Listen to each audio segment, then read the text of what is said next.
I'll also share a spreadsheet later that I'll be working on and updating it as we get new units, so if you want to have access to that, I'll go over that later. But let's just start with the most simple character that everybody has. We have Meliodas.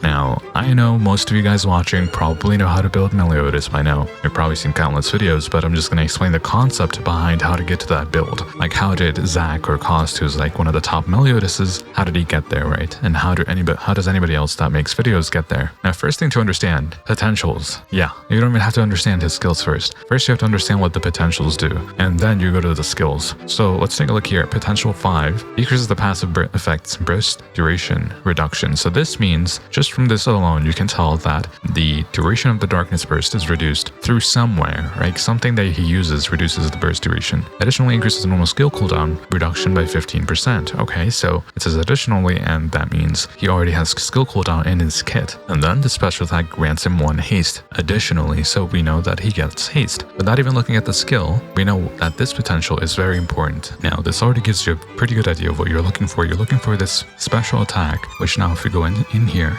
the special attack is this one, gives you haste, and then this is your normal skill, which is going to be cooldown reduced. Right here it already says decreases the cooldown by 2 seconds. So if you don't have potential 5, then you're not going to reset, and this you can learn from actually testing. When you go into the unit and play them, you'll notice that Meliodas at potential 5 doesn't fully reset his normal skill. At potential 4 and then potential 5 he does.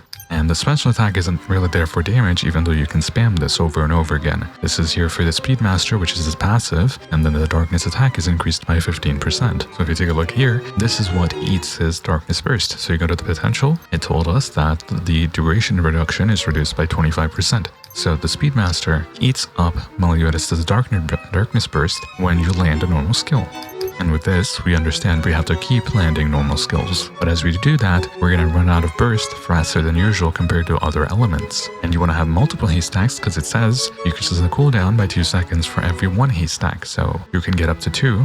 Right here, it says max 2 times, and then you can do your normal skill, it will fully reset. So I know that was very basic, but I think you guys understand how to look at a character's kit, right? And the ultimate you can also take a look at, but it really depends. A lot of times you're combined ultimating, that's not a word, but combined ultimating with Meliodas, and the combined ultimates don't have its effects, they just do the burst, but they might be changing that in the next update. So we have attacking enemies with darkness burst increases damage by 100%. So this is like right before the darkness burst runs out, you do the ultimate, get some damage out of this. But where we see the important part is going to be here. Increases Speedmaster damage taken by 50%. Speedmaster is the passive, and so instead of 200%, you have 300% of attack. And that's pretty big. 300% is a lot. For comparison, look at the skill. It's basically double your damage. Not double your damage, but like you have 86% here and then 300% of attack here. So you're more worried about doing the combined skill rather than his single ultimate. You would do the single ultimate here though with dual swords, but let's just focus on one weapon, because if I went through all 3 trying to explain it, it would take too long, but because I want to do some other units. But now we understand that the normal skill is the biggest thing because it resets cooldown, so we want to be able to spam this skill as often and get as much damage as we can out of it.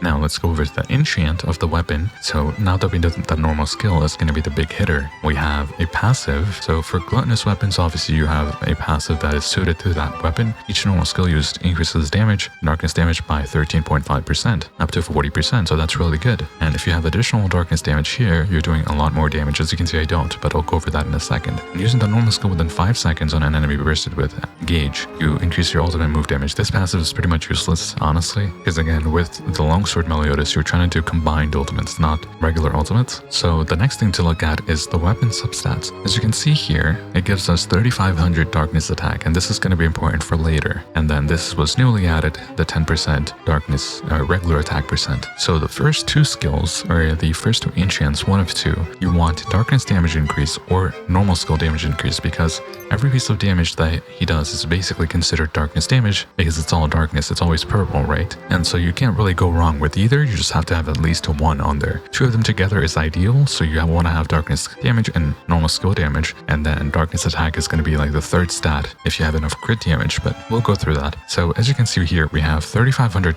darkness attack. I go over to my armor, we have 1600 here, so that's total is going to be 5000 darkness attack, and this works by separating separately adding on to your attack from here, so it's not going to be added here, the 5,000 or the multipliers to 22,000.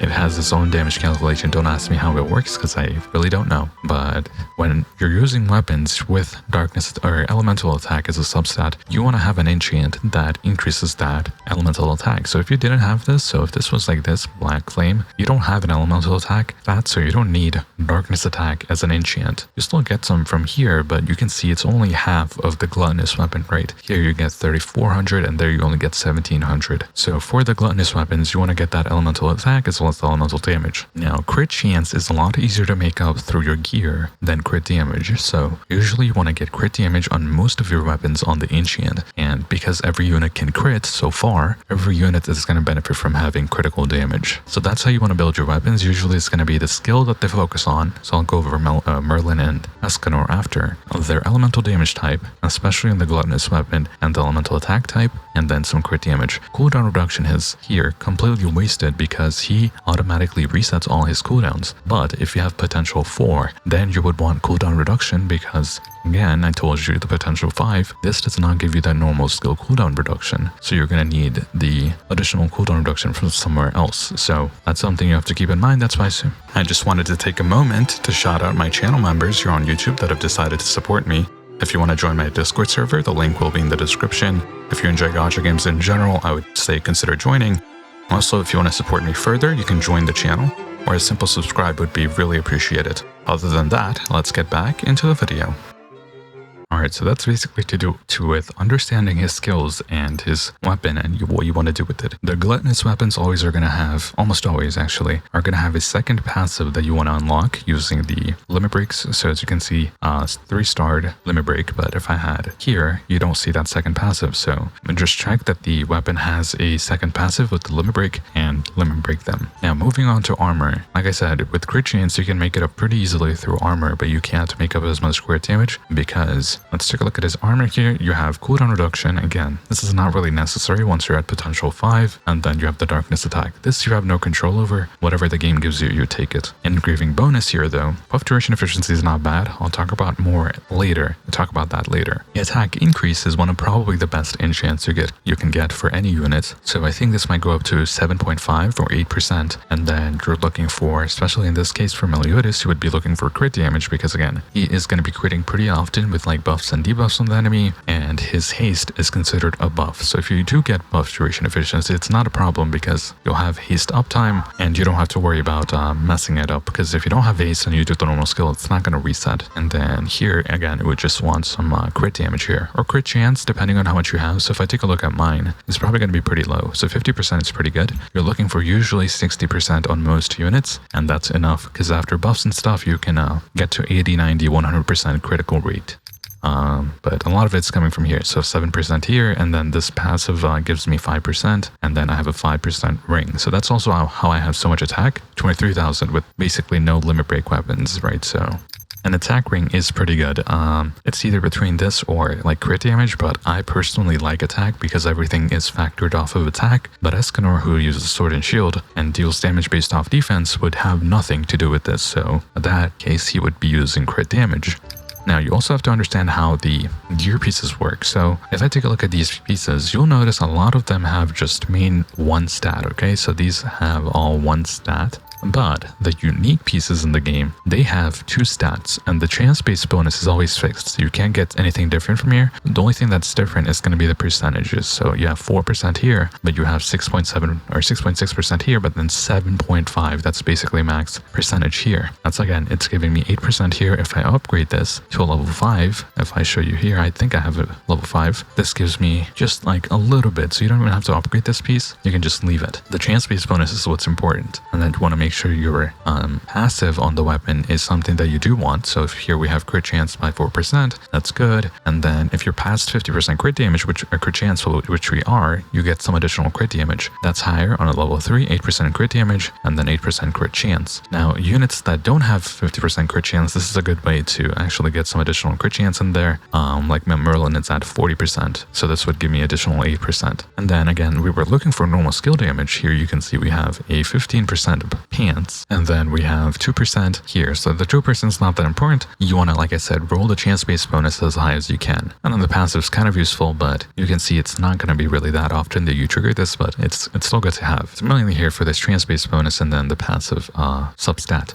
Again, our main focus is buffing the normal skill damage as much as we can. So you have this set here, the Jet Black set, which gives you 2%, a 2-piece set, gives you 10% additional normal skill damage. So I would put this on, and I would put on the belt, right? Which is, where is it? Here it is. This was before they buffed it, so now I'm stuck at 96, but you have additional 10% normal skill damage from here, and then 15% here, 2% here. Engraving bonus, I forgot to mention, you can get normal skill damage on here. You can get, I believe, any type of skill damage on here. Like here, you can see this one I have normal attack damage, which is fine, I guess, but and then this one I have special attack ultimate moves. So this one you also want to get normal skill, but I would still say attack percent is pretty big first. If you do get normal skill damage, you don't have to re-roll it, just take it, but attack percent, normal skill damage, critical damage would be the perfect roll for engraving bonus. Now that we've done the left side of this armor, let's go over to the right side. Now accessories is a little bit trickier. This is not a bad set to have, especially if you combine the crit chance from here. You have 12%, and then this will help you make up for the lack of any crit chance that you have. But if you have enough crit chance, which we do with Merlin, you want to go for crit damage as much as you can. And there's only a couple sets here now that gives you crit damage. So this one gives you crit damage as a base stat, and then up to 10% crit damage as a chance-based bonus. So of course you want crit damage because you have enough crit chance. And then usually when you're using this set, you probably just want to go all in with the 3-piece because you get tag gauge back, but also all damage 7.5% is pretty big because again, that's every damage you do. Every piece of damage you do gets increased by 7.5%.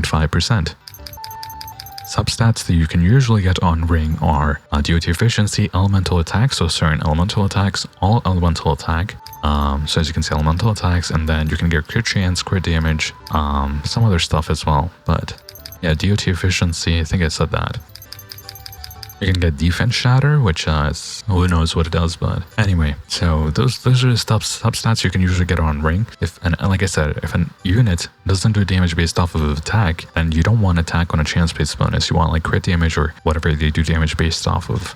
Let's take a look at the necklace. The necklace is probably the least important part unless you roll magic charging efficiency on this chance-based bonus. Almost every unit can benefit a little bit from magic charging efficiency, but that depends on this stat right here. So let's talk about this a little bit because I didn't mention it. Units are going to have a stat here. Burst gauge, tag gauge, magic gauge. Magic gauge 666 is probably some of the highest in the game right now. Tag gauge is like 400, 500, and then burst gauge is like 300, 400 is going to be some of the highest. So like a unit like this, he's not going to have much magic gauge charge up, but with some magic charging efficiency as a bonus, you can still get some. But some units don't have any burst, so if you have like darkness burst efficiency, that's not going to do anything compared to like an elemental burst that actually triggers it, so you trigger the burst faster. So that's something to keep in mind. But you can get magic charging efficiency, that's probably the best stat, but you can also get something like crit defense on here, so that's pretty good because a lot of bosses can actually crit in this game, so if you get this, it's not bad either. And then earring is the most interesting piece because you have a useful substat a lot of the time, and then you have useful substat chance-based bonus. Buff duration efficiency, like I went over, is very good for Meliodas because you don't have to worry about the haste too much. This gives you some additional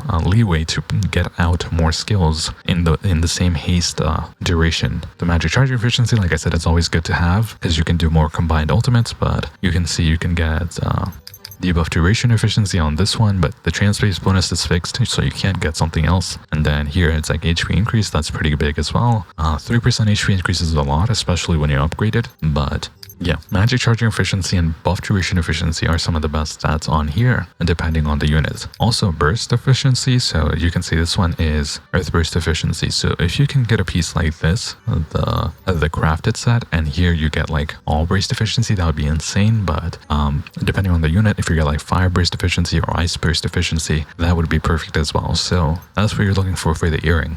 And so I think you can extrapolate from the way I just told you how to build the units for at least this one weapon and copy it over here, which his main focus is going to be I think the special attack. I could be wrong, I don't remember, but same thing here. His normal skill does a lot of damage and his ultimate move does a lot of damage, but the focus here is the ultimate move. So let's move on to Merlin. Now, I know some of this stuff, again, is probably in guides and stuff, but I haven't made these videos, so I'm going to try to break it down so you guys can understand more easily. But we know the whole thing with Merlin. Again, if you don't go for potentials, it's not that important. But if you do, you have to understand what the potentials, again, do first. So this one gives us some cold attack. That's not bad. And then each hit of the special attack restores our tag gauge. So we want more tag gauge, and that weapon confirmed that. So here, this is a lot. I'm not going to read that, but there's this thing called frost mark. When you apply it, the enemy takes more tag damage based on the number of frost marks and based on how much attack Merlin has. Now this is a little bit tricky because I don't know if cold attack and cold damage from Merlin applies to another unit, because you're doing cold damage with that unit, and it's essentially if Merlin was doing the tag skill, because it's ice. So like even if I do the tag skill with Daisy, it's going to show ice damage. So but this one builds up a frost mark as well. So once you apply the frost mark, you can build it up to 4 very easily in like a second, but attacking the same enemy can also freeze them. So this skill is good, but it's not our main focus, because again, the full thing is the frost mark, because we want to do tag skills, and this is going to do a lot of damage based on Merlin's attack.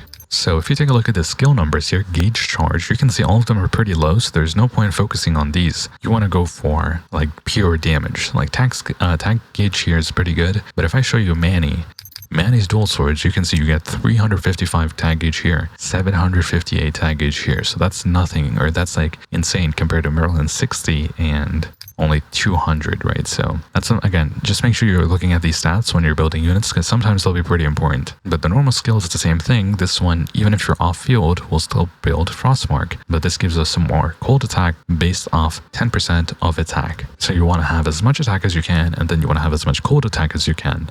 And then the ultimate is going to increase your crit damage by 50%, so that's very good. And this counts as a buff. So if you have buff duration efficiency, you're going to have 50% crit damage for longer. When you do a combined ultimate, you do physical damage or something, it doesn't really matter. Because you want this crit damage first. Unless you're triggering a burst, then you do want the combined ultimate. With like Daisy is probably the best because it's the cheapest, but that's something else. So now we know that tag skill is the most important thing. And on the enchant, you can see mine's not that great. What the first thing you would want is cold damage, and then you would want tag skill, because the tag skill, her multiplier only applies to her. So if you see here, we have 30% tag skill damage, which is not a lot. That 30% only applies to how much tag skill damage Merlin does, not the other units. So cold damage is still going to be priority because she does cold damage all the time. Same thing applies here with gluttonous weapons. Again, if a unit does not have an elemental stat weapon or elemental attack weapon, then you don't want to chase this. You don't want to go for cold attack, but you can see 44% cold attack. And then let's take this off and put the actual set on for cold. We have 1700 here, similar to Meliodas's, and we have 5500 cold attack, and then that is boosted by 73%. Which again, this increases directly all the cold damage you do as well, but not as much as cold damage increase as a stat. So you want this, you want tag skill damage, you want cold damage, and then you want some crit damage. So you can see Merlin's weapon gives her 23% crit chance. That's a lot. And if I go here, you'll see I'm at 71%, so I would want a little bit lower crit damage and crit chance. It's still fine, 71 is good, 60 to 70 is probably ideal. After that, you're getting a little bit into overkill range, but crit damage, you want to go as high as you can, up to like 200%. You start seeing more diminishing returns, but we know that again, we want to unlock the passive of the weapon here with the Curse of the Bitter Cold. Gives us this part where when the effect reaches max, tag skill crit damage increases by 20%. So you want to unlock this. You don't have to go past this. I think this is good enough. But as you see here, normal skill increases our cold attack. So we do want to do our normal skill before we tag out and stuff. And then this is another buff, right? Increases your cold attack. You want to have this buff for longer. 50% is a pretty big deal. As you saw, we already have 73%. So that's 120% of additional cold attack. And then you have each hit with the special attack increases tag skill damage by 2% for 20 seconds. So the special attack is this one where you continuously attack, and then as you hold that attack, you do enough damage, 10 stacks, you get 20%. This goes up with potentials, but we're just going to do potential 5 for most people. That's what you're probably going to get up to. And then when this effect reaches max, like I said, crit damage increase. So everything is basically focused around her attack skill. So like I said, on the enchant, you want cold damage, tag skill damage, cold attack, crit damage. Moving on to the armor, we have here some crit crit damage, and I also have some crit damage on my armor. Normal attack, normal skill damage and magic charging efficiency are pretty bad here. Engraving bonus, same thing, you would want attack percent for sure, because again, remember her attack skill is based off of attack right here, 300% of Merlin's attack. So on here you want attack percent, you want some attack skill damage, but crit damage is fine as well. And if you have a really high potential Merlin, you can also get ultimate move damage, but I would recommend get cooldown reduction here, because this actually, these skills, well, this one's 25 seconds, so even 10% would help out a lot. This one is 8 seconds, but the way you do cycles, how quickly you do them, you usually just barely don't have this back up if you do it perfectly. So with the cooldown reduction, this also helps you bring this back, but also you're building a lot more frost marks from using these skills back to back to back, and so you would want the engraving bonus to have some cooldown reduction. The weapon's fine too, but like you want those offensive stats on the weapons. And then the engraving still gives us some more crit damage, gives us crit damage when we get cold attack, and then increases damage dealt when the enemy has frost mark by 60%. So you're gonna have 4 frost marks, do enough damage, and then when you switch out and do damage again, it's gonna be 60% additional damage dealt. So this is where you'll see some variance. If you don't fully build this up, you're not gonna notice, because you see 3% divided by 60, or 60 divided by 3 is 20 stacks. So you wanna have that 20 stacked, and then when you switch off, you'll have the maximum amount of damage possible on your tag. Now, a similar thing is going to apply to Merlin's weapons, because you have the crit chance bonus here. You want crit chance because there's not really a better piece here. You could argue maybe 2-piece life crystal for some block and stuff, but this is fine, because what you do is when you do combined ultimates, this triggers the burst, and this counts as Merlin triggering the burst, and this lowers their perseverance, which is the block rate, by 50 for a little bit, which counts as a debuff. And here, as you can see, we have debuff duration efficiency, so this also is going to last longer. Now, attack skill damage, obviously we want to build attack skill damage as much as we can, similar to Meliodas building normal skill damage as much as we could.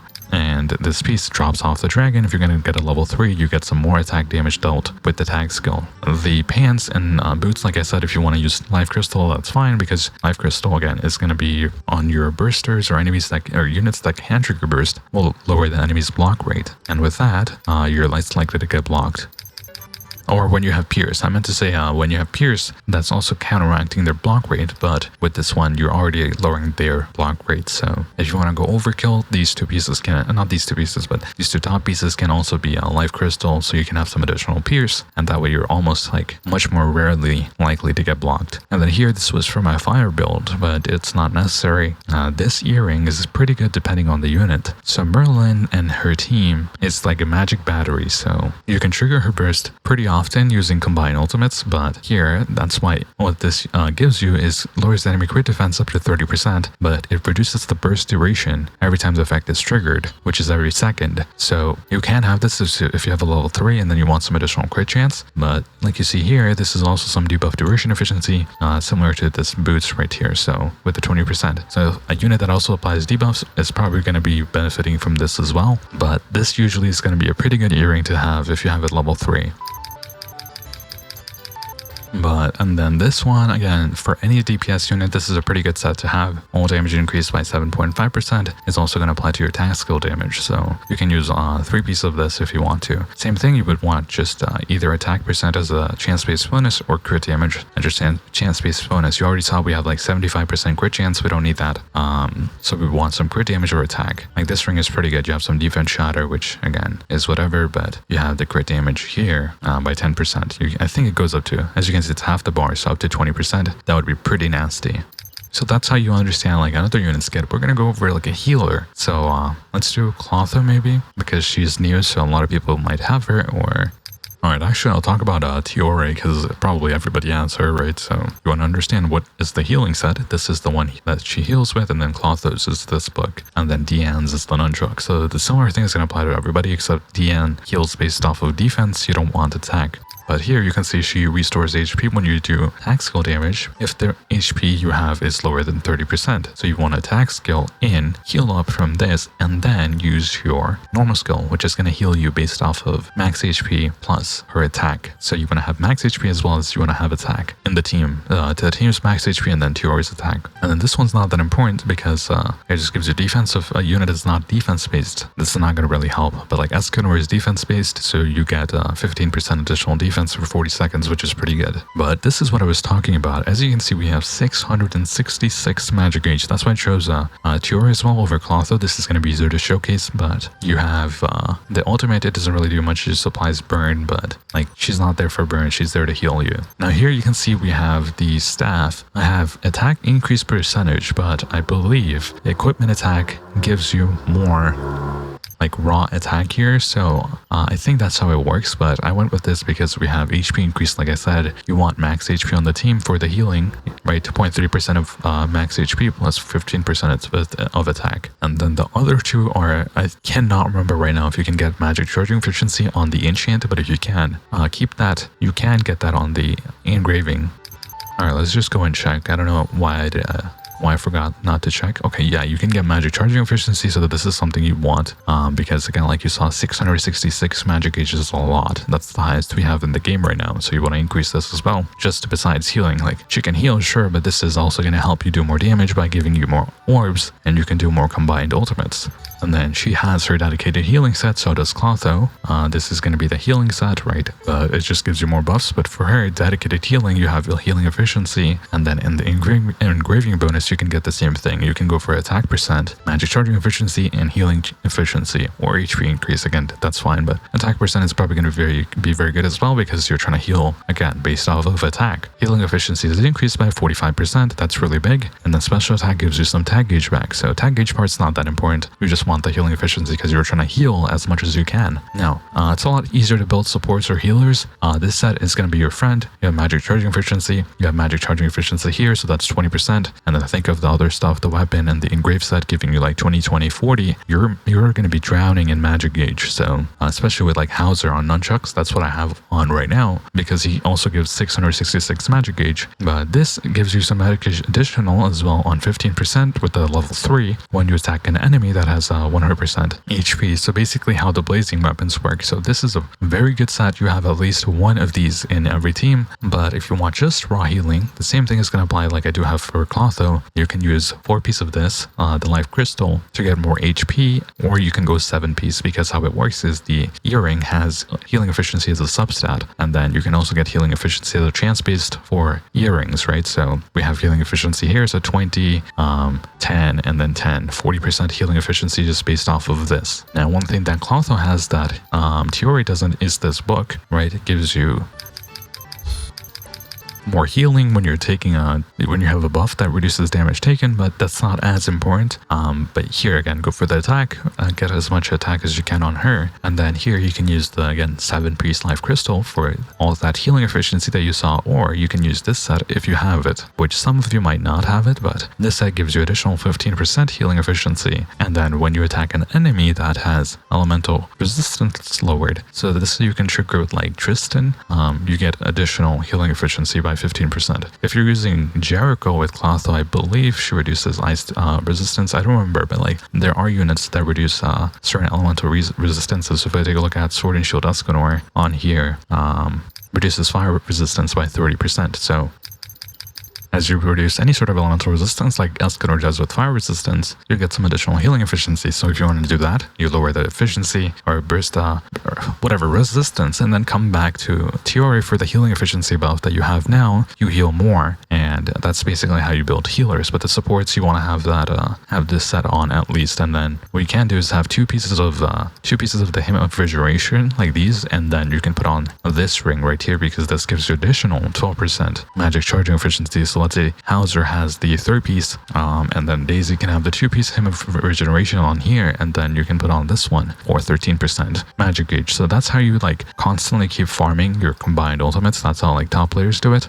But I know that was a lot to unpack in one video, but I have a spreadsheet in my Discord that we'll be building over time. If you want to work on that with me, just ping me in the server or DM me, but it's going to live on my server, and just join. It's going to say like builds, and anybody can access it. So we're going to have every unit on there, how to build them, substats, weapons, all that stuff. And I hope to see you there. But if you haven't seen this video where I went over all the stats and what they do in the game currently, I'll put it up on the screen. It's not 100% accurate, but it's good enough. So watch that, and I'll see you guys next time. Bye.